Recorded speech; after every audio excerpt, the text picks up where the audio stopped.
Toby Chanco. Honorable Toby Chanco is hereby recognized. Sir, but before I speak, I think the Honorable Barsaga is standing up. So if he will have any manifestations, I will yield the floor to him. Majority Leader. Mr. Speaker, may we recognize Honorable Kiko Barzaga. Honorable Kiko Barsaga is hereby recognized. Okay, testing, testing. Good. I wholeheartedly accept the decision of the committee, but I maintain my stance that President Marcos must be held accountable for his crimes. Too many people have died and too much money was plundered from the Filipino people for us to stand down now. Whatever punishment may fall upon me and others who stand against this president who has lost his constitutional mandate of serving the Mr. people is Speaker, inconsequential point of in order. relation to the amounts of lives Mr. Speaker, and point of futures order. that will be saved when Majority President Leader. Marcos leaves Malacanang.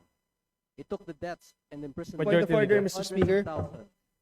to bring Marcos Sr. to Point of justice. order, Mr. Speaker. My punishment is only the beginning of our fight against the Mr. Speaker, may we recognize Chairman Abalos for the point of order.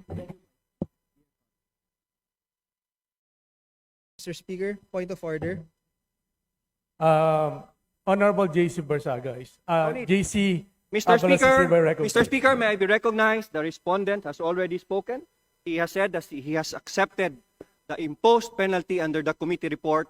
Therefore, I reiterate the motion to consider the adoption of the committee report and call the roll of members for nominal voting. Mr. Speaker,